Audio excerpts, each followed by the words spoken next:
Hi అండి. నమస్తే.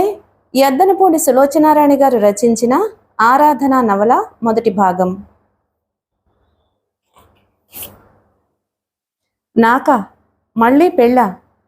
తల్లివైపు చూసి నిర్విణ్ణుడవుతూ అడిగాడు అనంత్. అవును, నీకే. నాకు ఆ పిల్ల అన్ని విధాలా నచ్చింది. నువ్వు కూడా చూసి ఊ అంటే ముహూర్తం పెట్టించేస్తాను. శాంతస్వరంతోనే అయినా దృఢంగానే అంది రాజేశ్వరమ్మ. అమ్మా! అనంత్ ముఖంలో గబగబా రంగులు మారాయి. మొదట ఎరుపు రంగులోకి తిరిగింది. ఆ పైన హృదయంలో హఠాత్తుగా ఉప్పెనలా పొంగిన బాధను జాగ్రత్తగా నిగ్రహించుకుని బలవంతంగా అణిచిపెట్టుకుంటున్నట్లు కమిలిపోయి కుంచుకుపోయింది. చివరికి ఆవేదన కూడా అంతరించి రాయి కంటే కఠినంగా మారి నిర్లిప్తంగా ఉండిపోయింది. పిల్లని చూడడానికి నీకు ఎప్పుడైతే వీలుగా ఉంటుందో చెప్పు, వాళ్ళకి నేను కబురు చేస్తాను. కొడుకు ముఖంలో క్రమంగా వస్తున్న మార్పులను జాగ్రత్తగా పరిశీలిస్తున్న తల్లి నిదానంగా అంది. వద్దమ్మా, వద్దు. ఇంకెప్పుడు ఈ జన్మలో ఏ ఆడదాని నీడ కూడా నా మీద పడకూడదు. పడనివ్వను నేను. వణుకుతున్న కంఠాన్ని అతి ప్రయత్నం మీద నిగ్రహించుకుంటూ అన్నాడతను. క్షణంసేపు గదిలో భయంకరమైన నిశ్శబ్దం ఏర్పడింది. ఆ నిశ్శబ్దాన్ని సున్నితంగా చీలుస్తూ ఆవిడ స్వరం వినిపించింది. ఎంతో మెల్లగా మృదువుగా మాట్లాడుతున్న ఆ కంఠం సృష్టిలో గల యావత్తు సానుభూతిని వాత్సల్యాన్ని నింపుకున్నట్లుగా ఉంది. అనంత్, ఒక్క మాట చెప్పనా నీకు? అనంత్ సమాధానం చెప్పలేదు. నిలబడడానికి శక్తి లేనివాడిలా వెళ్లి మంచం అంచున కూలబడి రెండు చేతుల్లోనూ ముఖం దాచుకున్నాడు. చూడు అనంత్, మనిషి ఏదైనా పొరపాటు చేసినప్పుడు ఏనాటికైనా అది పొరపాటు అని తెలుసుకోవడం, పశ్చాత్తాపపడడం ఈ రెండూ అవసరమే, కాదనడం లేదు. కానీ తెలివి తక్కువతనం వల్లనో మూర్ఖత్వం వల్లనో ఒకసారి చేజారిపోయిన దానికి జీవితాంతం ఎవరికి వారే చిత్రహింస చేసుకుంటూ కూర్చోవడం న్యాయం కాదు. నా ప్రారబ్ధము, నీ దురదృష్టము, జరిగిందేదో జరిగిపోయింది. 3 పదులైనా నిండని నువ్వు ఇలా సర్వం త్యజించి అన్ని కోర్కెలకు దూరమై సరదాలని చంపుకుని విరక్తిగా సన్యాసిలా బ్రతుకుతూ ఉంటే చూసి భరించటం నా వల్ల కావడం లేదురా. నేను ఎంత కుమిలిపోతున్నానో, నా మనసు ఎంతగా క్షోభిస్తుందో నువ్వు బొత్తిగా గ్రహించటం లేదురా. అమ్మా! ఆక్రోశంలా వచ్చింది పిలుపు. ఆ రోజే నేను చెప్పిన మాట కాస్త నువ్వు ఆలోచించి ఉంటే, ఎందుకు చెబుతున్నానో ఏమాత్రమైనా అర్థం చేసుకోగలిగి ఉంటే ఈనాడు ఇద్దరం ఇంత బాధకి గురయ్యేవాళ్లం కాదు. వియ్యమైనా కయ్యమైనా సమానపాయాలా ఉండాలిరా బాబు అంటే ఆ వేడిలో నీకు అంతుపట్టనే లేదు. ఇదంతా అసలు నాదే తప్పు. ఆనాడే నేను కాస్త కఠినత్వం వహించి నిన్ను శాసించి ఉంటే ఎంతైనా బావుండేది. నీ బాగు నువ్వు చూసుకోగలవలే అనుకున్నానే తప్ప ఎంత దూరం ఆలోచించలేదు. ఈ పొరపాటుకి బాధ్యురాల్ని నేనే. దీనిని సరిదిద్దాల్సిన బాధ్యత కూడా నా మీదే ఉంది. అందుకే ఈసారి నేను ఎన్నిక చేసిన పిల్లను చేసుకుని చూడమంటున్నాను. అనంత్ ముఖం అతని అరిచేతుల్లో అశాంతిగా అటూ ఇటూ కదిలింది. చివరికి తలెత్తి తల్లివైపు చూశాడు. చిన్నపిల్లవాడిలా అన్నాడు. అమ్మా, చిన్నప్పటి నుంచి నేను ఎన్నో పొరపాట్లు చేస్తూ నీకు కష్టం కలిగిస్తూనే వచ్చాను. స్కూలుకు వెళ్ళమని పంపిస్తే ఎగ్గొట్టి సినిమాలకు వెళ్లేవాణ్ణి. పోట్లాటల్లో జోక్యం కలిగించుకోవద్దని నువ్వు ఎన్నిసార్లు హెచ్చరించి పంపినా బయటికి వెళ్ళగాని అన్ని తగువుల్లో నేనే తలదూర్చేవాడిని. పుస్తకాలు కొనుక్కోమని డబ్బులిస్తే అది ఎవరికో దానం చేసి స్నేహితుల పుస్తకాల మీద ఆధారపడిన రోజులు ఉన్నాయి. నువ్వు నన్ను డాక్టర్ చేయాలి అని కన్న కలలు నాకు తెలిసి కూడా నేను ఇంజనీర్ అయ్యాను. ఇవన్నీ నీకు కష్టం కలిగించినా సహించి ఎప్పటికప్పుడు నన్ను క్షమిస్తూనే వచ్చావు. పెద్దయిన తరువాత నీకు బాధ అనిపిస్తుందేమో అన్న ఊహైనా లేకుండా చేసిన ఈ తప్పుని క్షమించమ్మా. ఇంకెప్పుడు నీ అనుమతి లేకుండా ఏదీ చేయను. అనంత్, నీ చిన్ననాటి విషయాలు ఉదాహరణకి తీసుకురాకురా. అప్పుడు నువ్వు ఏం చేసినా అవి నీ చదువుకి ఆటంకం తీసుకురాలేదు. నువ్వు ఎన్ని సినిమాలు చూసినా, స్ట్రైకుల్లో తలదూచినా ఒక్కనాడు కూడా నువ్వు పరీక్ష ఫెయిల్ కాలేదు. నేను కోరిన ఫలితాన్ని నేను ఊహించిన దానికంటే ఉన్నతంగానే నాకు అందించావు. వాటికి దీనికి పోలిక లేదు. నన్ను ఏం చేయమంటావో చెప్పమ్మా. నువ్వు మళ్ళీ పెళ్లి చేసుకో. జరిగిందంతా మర్చిపోవడం అంత తేలికగా అనిపించటం లేదమ్మా. గతాన్ని గబ్బిలంలా పట్టుకుని వేళ్లాడుతూ కూర్చుంటే కలిగే ప్రయోజనం ఏమైనా ఉందంటావా? ప్రయత్నించి చూస్తే సాధ్యం కానిదంటూ ఏదీ లేదన్న సంగతి నీకు తెలియదా? అనంత్ సమాధానం చెప్పలేదు. ఎంతసేపైనా దించిన తల ఎత్తలేదు. రాజేశ్వరమ్మ ప్రాణం చెక్కబట్టుకుని కొడుకు నోటి నుంచి రాబోయే సమాధానం కోసం ఎదురు చూస్తుంది. క్షణాలు గడిచాయి. నిమిషాలు దొర్లాయి. చివరికి తనే అడిగింది, ఏమంటావు? ఏం చెప్పనమ్మా. నువ్వు నా బలహీనత అను, ఇంకేదైనా అను. భార్యగా మరో స్త్రీని నేను జీవితంలోకి ఆహ్వానించలేను. ఆ ఆలోచనే భరించలేను. రాజేశ్వరమ్మ సమాధానంగా వెంటనే ఏమీ చెప్పలేదు.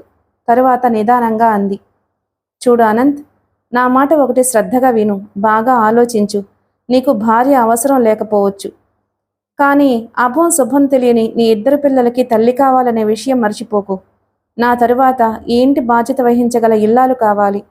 నీ మంచి చెడులు చూసేందుకు కూడా ఓ మనిషి చాలా అవసరం అన్న సంగతి మర్చిపోకు. కాదనడం లేదమ్మా, కానీ ఈ అవసరాలు తీర్చేందుకు నేను ఏ మనిషి మెళ్ళలోనూ తాళి కట్టనవసరం లేదు. డబ్బు పడేస్తే ఏ మనిషి అయినా ఆ పనులు నెరవేర్చగలరు. పని మనిషా? ఈ రోజుల్లోనా? ఏనాడైనా ఇంట్లో ఏమైందో నువ్వు ఏ కాస్తైనా పట్టించుకుని ఉంటే పని మనుషుల్ని గురించి ఇంత దిలాసాగా మాట్లాడి ఉండేవాడివి కావు. వాళ్ళ సంగతి నీకేం తెలుసులే. పని మనుషులు అనగానే వాళ్ల మీద అహర్నిశలు అజమాయిషీ చేసేందుకు మరో వ్యక్తి కావాలి. లేకపోతే అంతకంటే తలనొప్పి ఇంకేదీ ఉండదు. నువ్వున్నావుగా అమ్మా. ఎల్లకాలం నేనుంటానట్రా? అనంత్ ముఖం అప్రియమైన సంగతి విన్నట్లు బాధతో కుంచుకుపోయింది. అలా అనకమ్మా నువ్వు అన్నాడు. నేను అనకపోయినంత మాత్రాన జరగబోయేది ఆగుతుందట్రా? అనంత్ నిస్సహాయుడిలా మళ్లీ చేతుల్లో ముఖం దాచుకున్నాడు. రాజేశ్వరమ్మ కొడుకు దగ్గరగా వచ్చింది. ఆవిడ కంఠం స్థిరంగా దృఢనిశ్చయం తెలియచేస్తూ పలికింది. అనంత్, ఇంతవరకు బలవంతంగా నీ చేత నేను ఏ చిన్న పని చేయించినట్టు జ్ఞాపకం లేదు. ఈ ఒక్క సంగతి నేను చెప్పినట్లు విను. ముందు వెనుకలు ఆలోచించకు. నీ మనసులో బాధని కూడా లక్ష్య పెట్టకు. కేవలం అమ్మ కోసం, పిల్లల కోసం ఈ పని చేస్తున్నాను అనే ఒక్క విషయం జ్ఞాపకం పెట్టుకుని మిగతావన్నీ మర్చిపో. నేను మరో 4-5 సంవత్సరాలు బ్రతకాలని నిజంగా నీకుంటే నాకెంతో మనశ్శాంతి కలిగించే ఈ పనికి వెంటనే ఒప్పుకో. అమ్మా, నిజంగానే చెబుతున్నాను. ఈ పెళ్లి విషయంలో నీ ఇష్టాయిష్టాలతో పనిలేదు. నువ్వు పిల్లని చూడడానికి టైం లేదంటూ కప్పదాట్లు వేస్తే నేను ముహూర్తం పెట్టించేస్తాను. ఆ తర్వాత చెప్పలేదనే నిష్ఠూరం మాత్రం నా మీద వెయ్యకు. అమ్మా! అనంత చటుక్కున తలెత్తి అడ్డు తగిలాడు. అతడు ఆవేశంగా చూశాడు. చెప్పు, ఏమిటి నీ సందేహం? అమ్మా, మనం మనుషులమా? తీరని వెతలతో కుమిలిపోతున్నాం. సంసారమా? రుణభారంతో కుంచుకుపోయింది. పైపెచ్చు భరింపశక్యంగాని మరో బాధ్యతగా 2 పిల్లలున్నారు. ఏ ఆడపిల్ల కోరి కోరి ఈ ఇంట్లో అడుగు పెడుతుందమ్మా? ఒకవేళ పరిస్థితుల ప్రాబల్యం వల్లనైనా ఏ వ్యక్తుల ఒత్తిడికో తట్టుకోలేక బలవంతంగా వచ్చినా తరువాత రాను రాను ఈ ఇంటి పట్ల విసుగు చెందదా? కొత్త కాపురం అనగానే కమ్మటి కలలతో ఏవేవో ఊహించుకుంటూ వచ్చిన వ్యక్తి కలలు కల్లలు కావడంతో భరించలేక నిరాశ నిస్పృహలతో మరో నరకం సృష్టిస్తే? అనంత్ ఆయాసంతో క్షణం సేపు ఆగి, నేను కూడా ముందే చెబుతున్నాను, అది భరించే శక్తి నాలో ఈషన్ మాత్రం కూడా లేదు అన్నాడు. రాజేశ్వరమ్మ అతని మనసులో గల భయాందోళనలు సరిగ్గా గ్రహించినట్లుగా కొడుకు తల మీద చెయ్యి వేసి నిమిరింది. ఎంతో ఆప్యాయత నిండిన ఆవిడ స్పర్శ అతన్ని సేద తీరుస్తున్నట్లుగా, ఎండచేత బేటలో వారినట్లున్న అతని హృదయంలో పన్నీటి జల్లు కురిపిస్తున్నట్లుగా ఉంది. చెమర్చిన కళ్లతో మెల్లగా అందావిడ. నేను ఆ మాత్రం ఊహించలేని మూర్ఖురాలని అనుకుంటున్నావురా అనంత్? ఇదేనా నువ్వు మీ అమ్మని అర్థం చేసుకున్నది? ఈ ఇంటికి రాజస్థానంలో రాబోయే వ్యక్తి ఎలా ఉండాలో నీకంటే 1000 రెట్లు నేను ముందే ఆలోచించాను. నీకు ఆ భయమేమీ వద్దు. అన్నపూర్ణ చాలా మంచిది. ఎంతో అణకువ, వినయ విధేయతలు గల పిల్ల. ముఖ్యంగా జీవితం పట్ల ఎలాంటి ఆశలు గాని కోర్కెలు గాని లేని జీవి.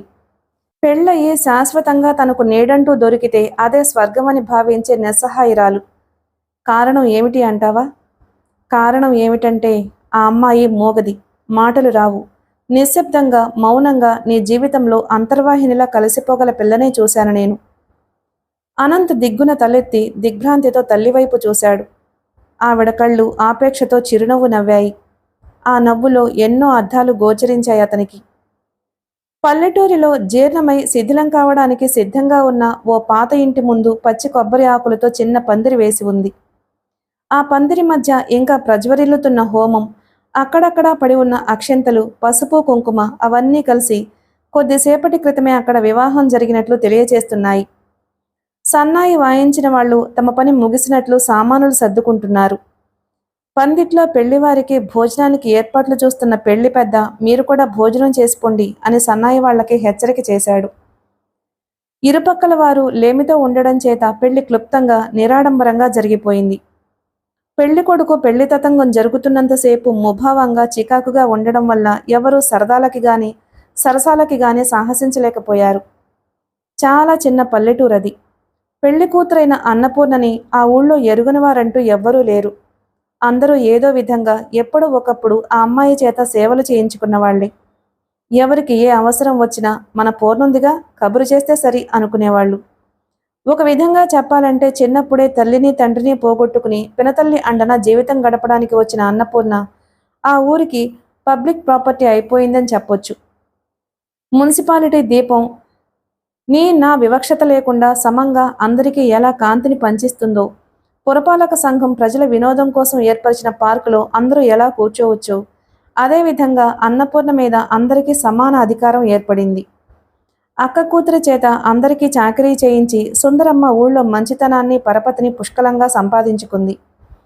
ఎవరికి ఏ అవసరం కలిగినా కాస్త పూర్ణను పంపవమ్మా అంటూ కబురు వస్తుంది. వారి వారి పనుల్ని బట్టి ఇంట్లో పనికి మళ్ళీ ఎలాంటి ఇబ్బంది లేకుండా తెల్లవారుజామున ఇంకా ముందుగానే లేచో లేక రాత్రి పొద్దుపోయే వరకు మేలుకొనో పినతల్లికి మళ్ళీ ఎలాంటి కష్టము లేకుండా అన్నీ అమర్చి పెట్టేది. భగవంతుడు అన్నపూర్ణకి చిన్నతనంలోనే తల్లిని తండ్రిని దూరం చేసిన పెరిగి పెద్దయిన తరువాత తన సేవలతో మంచితనంతో మళ్ళీ అందరి హృదయాల్లో స్థానం సంపాదించుకోగల సహనం నేర్పు ఇచ్చి ఆశీర్వదించాడు. మాట్లాడేందుకు నోరివ్వలేదు గాని కళ్లతోనే భావాలు ఎదుటివారికి తెలియజెప్పే శక్తిని ప్రసాదించాడు. అన్నపూర్ణకి పినతల్లి పెళ్లి చేయలేదు, చెయ్యదు. శాశ్వతంగా ఆ అమ్మాయి ఇలా గ్రామసేవికగానే ఉండిపోతుంది అనుకున్న వారందరికీ పెళ్లి ఖాయమైందన్న వార్త పిడుగుపాటులా వచ్చిపడింది. ఈ సంబంధం కుదరడంతో దీనికి సుందరమ్మ ఒప్పుకోవడంలో ఏదో తిరకాసు ఉందని, ఏ లాభము మోహము లేకుండా ఆవిడ ఉత్తపుణ్యానికి ఒప్పుకోదని అందరికీ అనుమానం వేసింది. అదే నిజమే. అన్నపూర్ణని తనకి కోడలుగా చేసుకునేందుకు రాజేశ్వరమ్మ కొడుక్కు తెలియకుండా సుందరమ్మకి 1000 రూపాయలు ఇచ్చేటట్లుగా ఒప్పుకుంది. పెళ్లి కొడుకు రెండో పెళ్లివాడు అనగానే అందరి మనసులు శాంతించాయి. ఎంత వయసు చెల్లిన మనిషో, ఎంత ముసలివొగ్గో అనుకున్నారు. ముసలివొగ్గైతే మళ్ళీ 3వ రోజుకే అన్నపూర్ణ ముండమోసి శాశ్వతంగా ఈ ఊరు వచ్చేస్తుందేమో, సుందరమ్మ అది గ్రహించే పెళ్లి చేశాను అనే పేరుకు చేస్తుందేమో అని రకరకాల ఆలోచనలతో కుతూహలం పట్టలేక సుందరమ్మ ప్రత్యేకంగా ఆహ్వానించకపోయినా బిలబిలలాడుతూ అంతా వచ్చారు. పచ్చటి పసుపు బట్టలతో తెల్లటి శరీర ఛాయతో ఆరోగ్యంగా దారుఢ్యంగా కనిపిస్తూ నడిచి వస్తున్న వరుణ్ణి చూడగానే అందరి కళ్ళు బైర్లు కమ్మాయి. నోరు వాయిలేని అన్నపూర్ణకి దిక్కు మొక్కు లేని ఆ దౌర్భాగ్యురాలకి ఇంత మంచి మొగుడా? ఈ ప్రపంచంలో అప్పుడప్పుడు ఏవో విచిత్రాలు జరుగుతూ ఉంటాయని చెబుతూ ఉంటారు. అవి ఇలాంటివే కాబోలు. సానుభూతి చూపించాలని వచ్చిన అందరి హృదయాలు ఈర్ష్యతో ఒక్కసారిగా భగ్గుమన్నాయి. అన్నపూర్ణ అదృష్టవంతురాలు అని అంగీకరించడానికి వారిలో ఒక్కరి ఆంతర్యం ఒప్పుకోవడం లేదు. ఇందులో ఏదో తిరుగుడు ఉండుంటుంది. ఖచ్చితంగా ఉంది. లేకపోతే అన్నీ ఉన్న అతనికి ఆంధ్రదేశంలో అన్నపూర్ణను మించిన ఆడపిల్ల దొరక్కపోయిందా? అసలు వాళ్ళకి ఇది మూగపిల్ల అన్న సంగతి తెలుసా? ఈ సుందరమ్మ నాటకమేమీ ఆడలేదు కదా? అందరూ రాజేశ్వరమ్మ అన్నపూర్ణ కలిసి కూర్చున్న చోటుకు వెళ్లారు. లోపలి గదిలో ఉన్న పెళ్లి కూతురు అన్నపూర్ణకి పూర్తిగా 20 సంవత్సరాలైనా లేవు. సన్నగా చామన ఛాయగా ఉంది. యవ్వనం పరంగా ప్రసాదించిన లేతదనం నునుపు లేకపోతే ఆ శరీరంలో చూపరుల దృష్టిని ఆకర్షించే ప్రత్యేకత ఏదీ లేనే లేదు. సాధారణంగా మామూలు వేళల్లోనే ఎప్పుడూ కళ్ళెత్తి సూటిగా ఎదుటివాళ్ల కళ్ళల్లోకి చూడదు. అందులో ఈరోజు మరీను. అవి నేలను అంటిపెట్టుకుని వదలనే వదలడం లేదు. అమ్మలక్కలందరూ ఒకేసారి బిలబిల్లాడుతూ లోపలికి వచ్చి చుట్టూ మూగి కూర్చునేసరికి అన్నపూర్ణ ఒక్కసారిగా కళ్ళెత్తి బెదిరిన లేడీలా చూసి వెంటనే సర్దుకుని కూర్చుంది. వచ్చిన వాళ్లల్లో ఒక ఆవిడ అన్నపూర్ణ గడ్డం పట్టుకుని బలవంతంగా పైకెత్తగా, ఏదే పిల్ల, ఒక్కసారి ముఖమెత్తు, నీకు ఈ అదృష్టపు సుడి ఏ మూల ఉందో చూస్తాను అంది. అన్నపూర్ణ ముఖమైతే పైకి లేచింది గాని చూపులు కిందకే ఉండిపోయాయి. రెండో పెళ్లి అంటే ఏ 50 పడో దాటిన మనిషి అనుకున్నాను, ఇంత చిన్నవాడు అనుకోలేదు సుమా. మరో ఆవిడ బొగ్గలు నొక్కుంటూ చిత్రంగా అంది. పిల్లలున్నారని విన్నాం, తీసుకురాలేదేమండి? నల్లగా ఉన్న ఒక ఆవిడ తిన్నగా రాజేశ్వరమ్మని అడిగేసింది. షూరుకో, ఆవిడ ఏమైనా అనగలదు. పక్కనున్న మరో ఆవిడ మోచేత్తో అడిగిన ఆవిడ డొక్కలో పొడుస్తూ అంది. అయ్యో రామా, ఇందులో నేను అనకూడని మాట ఏమన్నాను? ఇదేం కొత్త? ప్రపంచంలో ఎంతమంది రెండో పెళ్లి చేసుకోవడం లేదు? అంటూనే రాజేశ్వరమ్మ వైపు తిరిగి, ఏమండి పిన్నిగారు, మీకేదైనా బాధ కలిగితే క్షమించండి నన్ను అంది. రాజేశ్వరమ్మ సంభాషణ ఎటువైపు దారితీస్తుందో గమనించి కంగారుగా, అయ్యో పర్వాలేదులేండి, దానికే ఉంది, పిల్లలు చదువుకుంటున్నారు, స్కూలు పోతుందని అంటూ నసిగేసింది. మా మోగమొద్దు ఇంత అదృష్టవంతురాలు అవుతుందని గాని, ఇంత మంచి పూజ చేసుకుందని గాని మేమెవ్వరమూ కల్లో కూడా అనుకోలేదంటే నమ్మండి అంది ఒకావిడ. ఏమిటో పాపం, ఈ ప్రపంచంలో ఏదీ లేకపోయినా బ్రతకొచ్చు గాని నోట్లో మాట లేకుండా బ్రతకడం మహా కష్టం. మరో ఆవిడ క్రీగంట గమనిస్తూ సానుభూతిగా అంది. వాళ్ళ మాటల్లో మూగా అన్న పదాన్ని ఒత్తి పలకడం రాజేశ్వరమ్మ గమనించకపోలేదు. వ్యంగ్యంగా విషం పూసిన ఈటెల్లాంటి ఆ మాటలకు ఆవిడ హృదయం చలించలేదు గాని అన్నపూర్ణ బొగ్గలు ఎరుపును పులుముకున్నాయి. తను మూగదే, మాటలు రాని మనిషి, కాని ఆ విషయం ఎత్తి స్పష్టంగా చూపించడానికి ఇది సమయమో సందర్భమో కాదే. వాళ్ళంత ప్రత్యేకంగా ఎందుకు గుర్తు చేయాలి? అవును నిజమే, తను మూగది అని తెలిసి కూడా వీళ్ళు ఎందుకు ఒప్పుకున్నారు? తనకి కాబోతున్న భర్త మొదట తనని చూడడానికి వస్తాడని అందరూ ఎదురు చూశారు. అతను రాలేదు. ఇక ఈ సంబంధం కానట్టే అని ఆశలు వదులుకున్న సమయంలో అతను హఠాత్తుగా ఏకంగా లగ్నం పెట్టించేయమని కబురు చేశాడు. అసలు అతనికి తను మాట్లాడడానికి అసక్తురాలు అని తెలుసా? తెలియకుండా మోసపోలేదు కదా? అన్నపూర్ణ గుండెలు జల్లుమన్నాయి. చాలాసేపటి నుంచి ఆమె కళ్ళ ముందు ఒకే ఒక దృశ్యం పదే పదే మెదులుతుంది. అది సరిగ్గా మంగళసూత్ర ధారణ జరిగే సమయం. ఇద్దరి మధ్య ఉన్న సన్నటి తెర జారిపోయింది. రెండు చేతులతో మాంగల్యం పట్టుకుని లేచి నిలబడిన అతను క్షణంసేపు అలాగే స్థాణువులా నిలబడిపోయాడు. చేష్టల దక్కి నిలుచున్న అతన్ని పురోహితుడు ఓ చెంప మంత్రాలు చదువుతూనే కానియండి బాబు అంటూ హెచ్చరించాడు. పందిట్లో ఓ మూలగా కూర్చున్న సన్నాయి వాళ్లు సీతమ్మ పెళ్లి కూతురు ఆయనే అన్న పాటతో చెవులు హోరెత్తించేస్తున్నారు. బాబు మిమ్మల్నే, పురోహితుడు రెండవసారి హెచ్చరించాడు. అతను ఉలకలేదు, పలకలేదు. అసలు అతని చూపుల్ని బట్టి అతని ధ్యాస ఇక్కడెక్కడా ఉన్నట్టే లేదు. అతని ఆలస్యానికి, తటపటాయింపుకి కారణం ఏమిటో అర్థం కాని అన్నపూర్ణ అప్రయత్నంగా కళ్ళెత్తి అతని వైపు చూసింది. అతని చూపులు దూరంగా ఎక్కడో చిక్కుబడి ఉన్నాయి. నుదుటి నిండా చిరుచెమటలు అలుముకున్నాయి. మంగళసూత్రాన్ని పట్టుకున్న చేతులు కొద్దిగా వణుకుతున్నాయి. మేకపిల్ల కంఠం మీద వేటకత్తి విసురుపుచ్చుకుని వేసే కసాయివాడి చూపుల్లా ఉన్నాయి అతని చూపులు. ఎలాగో నిగ్రహించుకుంది గాని లేకపోతే భయంతో కెవ్వున కేకవేయాలి అనిపించింది అన్నపూర్ణకి. అనంత్, వెనక నుంచి తల్లి మందలింపుగా పిలిచింది. అతను ఉలిక్కిపడ్డాడు. టైం అవుతుంది, ఏమిటి నీ యోచన? కానీ హెచ్చరిస్తున్నట్లుగా, ఆజ్ఞాపిస్తున్నట్లుగా అందావిడ. అనంత క్షణంసేపు అన్నపూర్ణ ముఖంలోకి తదేకంగా చూశాడు. అకస్మాత్తుగా అతని చూపులు తన చూపులతో కలిసి నిలిచిపోవడంతో అన్నపూర్ణ కంగారు పడింది. మెల్లగా కళ్ళు కిందకు వాల్చేసుకుంది. క్షణంలో సగమైనా లేని ఆ స్వల్పకాలం ఆ మోగ హృదయంలో శాశ్వతంగా చిరంజీవిగా నిలిచిపోయింది. ఎందుకో కారణం తెలియదు గాని అతన్ని అలా చూడగానే అన్నపూర్ణ గుండెలు జాలితో, బాధతో, అర్థం కాని భయంతో రెపరెపలాడిపోయాయి. అతను తను ఊహించుకున్నట్టు లేడు. మామూలు మగవాళ్లల్లా కూడా లేడు. తీక్షణంగా ఉన్న ఆ కళ్ళల్లో ఏదో శక్తి ఉంది. అంతులేని విషాదం కూడా ఉంది. అందుకే అన్నపూర్ణకి ఆనందం బదులు బాధ కలిగింది. దగ్గర దాపు కాదు, చాలా దూరాభారం, ఛార్జీలు బోలెడవుతాయి. పెళ్లి కూతురుతో మీరెవ్వరూ తోడురానవసరం లేదు. పిల్లని నేను తీసుకువెళ్ళిపోతాను. ఎంత త్వరగా ఈ సంసారం ఆ అమ్మాయి చేతిలో పెడితే అంత త్వరగా నాకు నిశ్చింత అంది రాజేశ్వరమ్మ. ఈ నెపంతో హైదరాబాదు చూడొచ్చని ఉవ్విళ్ళూరుతూ ప్రయాణపు ఏర్పాట్లు చూసుకుంటున్న సుందరమ్మకి, పిల్లలకి ఈ మాట ముఖాన చన్నీళ్లు కొట్టినట్లయింది. సుందరమ్మ ముఖం మార్చుకుంది. రాజేశ్వరమ్మకు పెట్టాలని తెచ్చిన చీర పెట్టకుండా దాచేసింది. అన్నపూర్ణకి తల్లి పేరు మీద ఉన్న గొలుసు, గాజులు కూడా ఇవ్వలేదు. బయలుదేరే ముందు అన్నపూర్ణని పక్కకి పిలిచి రహస్యంగా, ఒసే పిచ్చిమొద్దు, జాగ్రత్త, మీ అత్తగారు ఉందే, ఆవిడ మెత్తమెత్తటి మాటలతో ఎదుటి వాళ్ళని బాగా బుట్టలో వేసుకునే రకంలా ఉంది. ఆ ఇంట్లో ఆవిడకి ఎంత హక్కుందో అంతకు రెట్టింపు హక్కు ఈ క్షణం నుంచి నీకు ఉన్న సంగతి మర్చిపోకు. వాళ్ళు చెప్పిన ప్రతిదానికి నువ్వు సరే సరే అని గంగిరెద్దులా తల ఊపకు, తెలిసిందా? డబ్బు దస్కం అతను తెచ్చి ఇంట్లో పెడితే ఏది ఎలా ఖర్చవుతుందో ఓ కంట కనిపెడుతూ ఉండు. పల్లెటూరి పిల్లవు కదా అని పని గిని చెయ్యమంటారేమో, నాకు చేత కాదు, అలవాటు లేదు అని చెప్పు. చెప్పిందల్లా చేసావంటే నీ నెత్తికెక్కి స్వారీ చేస్తారు అంటూ గంటసేపు అన్నపూర్ణ అత్తవారింట్లో ఎలా మసులుకోవాలో, సంసారం గుప్పెట్లో ఎలా పెట్టుకోవాలో నీతులు నేర్పింది. అన్నపూర్ణ అలవాటు ప్రకారం అన్నిటికీ అలాగే అలాగే అన్నట్లు తల ఊపింది. ప్రయాణానికి సిద్ధమై వాకిట్లో నిలబడి ఉన్న బండిలో కాలు పెట్టే ముందు అన్నపూర్ణ గదిలో ఉన్న పినతండ్రి దగ్గరకు వచ్చి ఒకసారి వంగి ఆయన కాళ్లకు నమస్కారం చేసింది.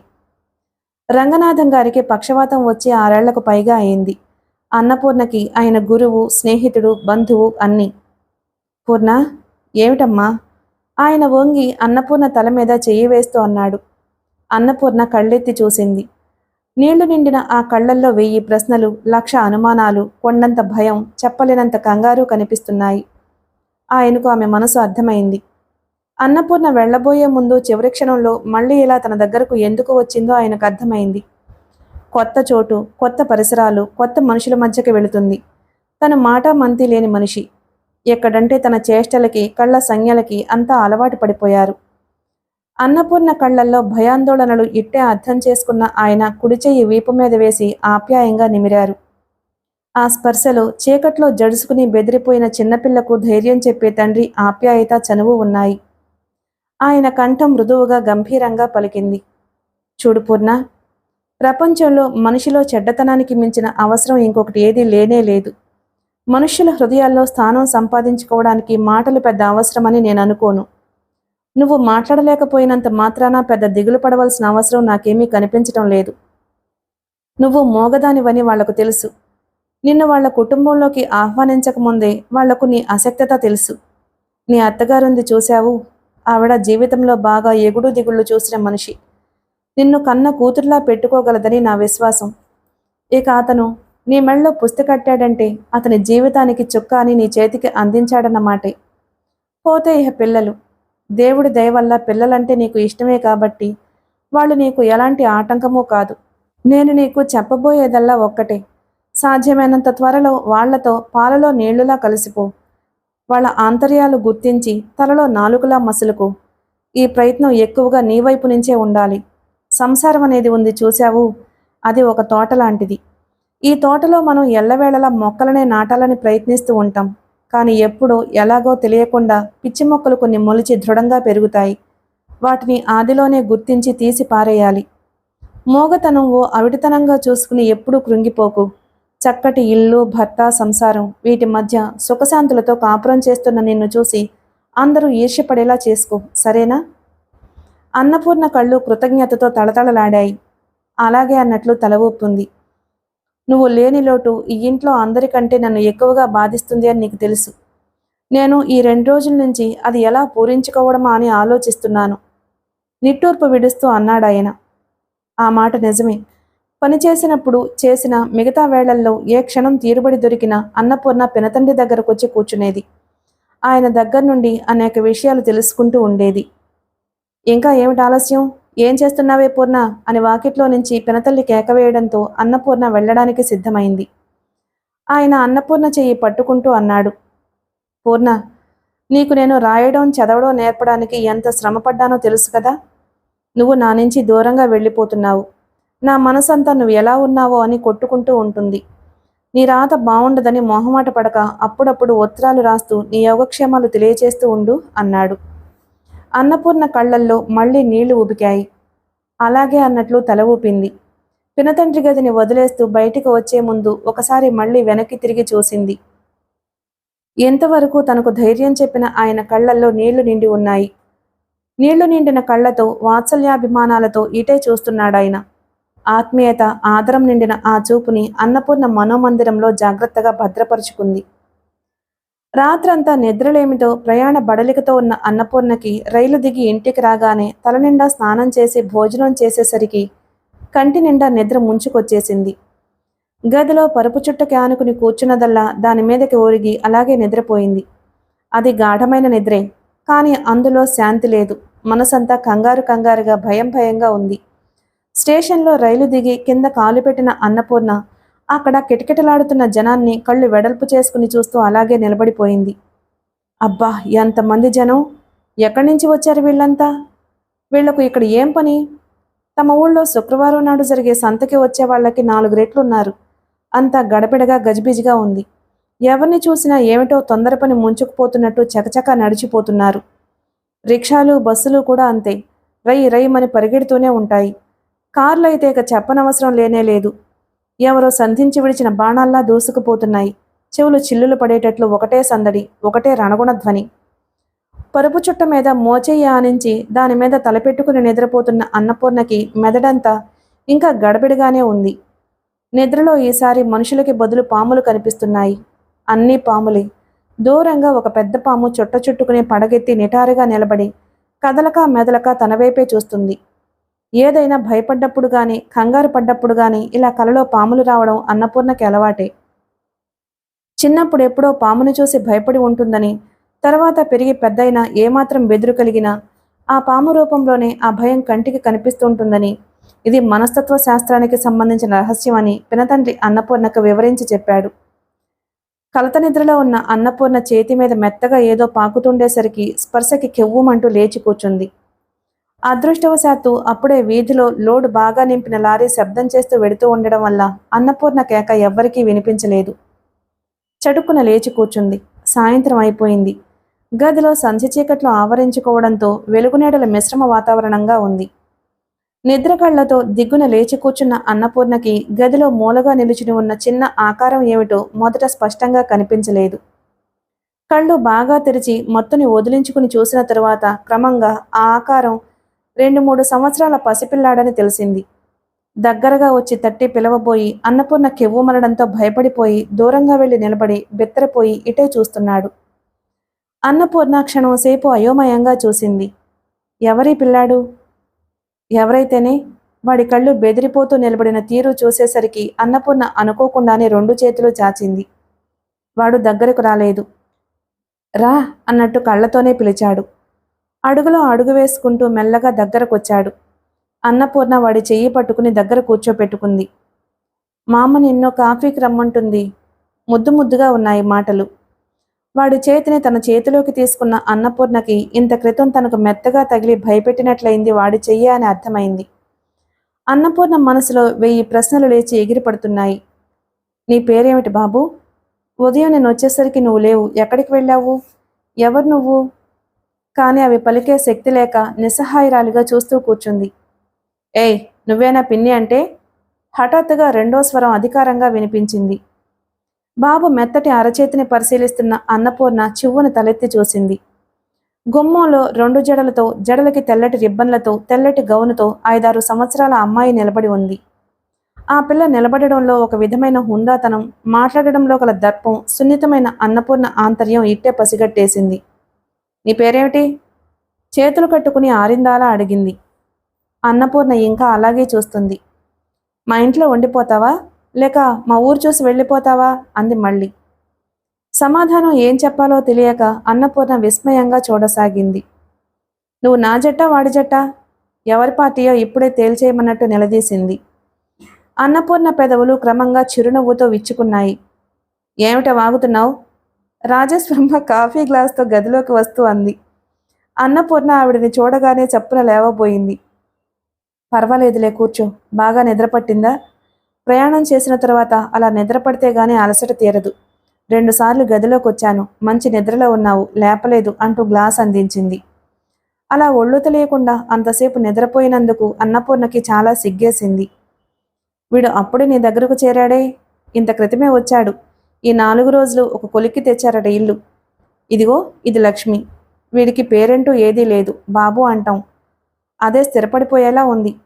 రాజేశ్వరమ్మ ముఖంలో పాత జ్ఞాపకాలు కదలాడుతున్నట్లు ఆ ముఖం ఎలాగో అయింది. దాదాపు అరగంటైన తరువాత ముఖం, కాళ్ళు, చేతులు కడుక్కుని గదిలో జడవేసుకుంటున్న అన్నపూర్ణకి వంటింట్లోంచి ఇలా మాటలు వినిపించాయి. మా అమ్మ, నువ్వు తెచ్చిన ఈ పిండి నాకు అస్సలు బాగాలేదు అంటుంది లక్ష్మి.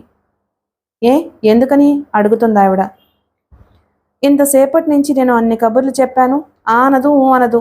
మోగదానిలా మాట్లాడనే మాట్లాడదు. మాట్లాడిన వాళ్ళంటే నాకు మహా మంట. అలా మూగి ముద్దులో కూర్చుంటుందే. నోర్మి, అతిగా వాగేవంటే వీపు బద్దలు కొడతాను గట్టిగా కసిరింది ఆవిడ. లక్ష్మి బెత్తరపోయింది. నన్నెందుకు కేకలు వేస్తావు? నేను ఇప్పుడు ఏం చేశానని? పిన్ని మంచిది, ఏమీ అనకూడదు. అస్సలు మంచిది కాదు. ఇప్పుడు వచ్చిందో లేదో అప్పుడే నీ చేత నన్ను తిట్టిస్తుంది. అన్నపూర్ణ హృదయం రెపరెపలాడుతుంది. ఒక్కసారి వంటింట్లోకి వెళ్ళి లక్ష్మిని దగ్గరకు తీసుకోవాలనిపించింది. కానీ సిగ్గుతో సాధ్యం కాక ఊరుకుంది. ఆ రాత్రి అనంత్ ఇంటికి రాలేదు. ఉదయం ఇంట్లో దింపి వెళ్ళినవాడు మధ్యాహ్నం 1 నిమిషం వచ్చి భోజనం చేసి మళ్ళీ వెళ్ళిపోయాడు. సాయంత్రం చీకటి పడుతూ ఉండగా వచ్చి పొద్దున్నంత హడావిడిగా స్నానం చేసి భోజనం చేసి బట్టలు మార్చుకుని బయటకు వెళ్ళిపోయాడు. ప్రయాణింప బడలేక ఇంకా సరిగ్గా తీరని అన్నపూర్ణ పిల్లలిద్దరి మధ్య పడుకుంది. కొత్త ఇల్లు, కొత్త పరిసరాలు, ఈ వాతావరణంలో అలవాటు పడడానికి ఎన్ని రోజులు పడుతుందో అన్నపూర్ణకి దిగులుగా బెంగబెంగగా ఉంది. అత్తగారు ఎప్పుడు వచ్చి పడుకుందో అన్నపూర్ణకి గుర్తే లేదు. నిద్ర పట్టేసింది. ఇట్టే తెల్లవారిపోయింది. వరుసగా 4-5 రోజులు అలాగే గడిచిపోయాయి. రోజులు వారాలయ్యాయి. వారాలు నెలలుగా మారాయి. అన్నపూర్ణకి తనకు పెళ్ళైనట్లు అత్తవారింటికి వచ్చినట్లు లేనే లేదు. ఏ బంధువుల ఇంటికో ఇబ్బంది వస్తే 4 రోజులు అవసరానికి ఆదుకోవడానికి సాయం కోసం వచ్చినట్లుగా ఉంది. వచ్చే ముందు పినతల్లి అది నీ ఇల్లు, నీ ఇష్టమని చెప్పింది. ఈ ఇంట్లో తన స్థానం ఎక్కడో అదేమిటో అన్నపూర్ణకి ఇన్ని రోజులు గడిచినా అర్థం కావడం లేదు. అత్తగారు చాలా మంచిది. తనని కన్న కూతురు కంటే మిన్నగా చూస్తుంది నిజమే. దానికి మారుగా అన్నపూర్ణ ఆవిడకి ఇంట్లో ప్రతి పనికి చేదోడు వాదోడుగా ఉంటుంది. మొదట్లో ఆవిడ పనులు చేస్తుంటే అన్నపూర్ణ సాయం చేసేది. ఇప్పుడు అది మారింది. ఇంటి పనంతా తను చేస్తుంటే ఆవిడ 1-6 సాయం చేసినట్టు కాస్త చెయ్యి వేస్తుంది.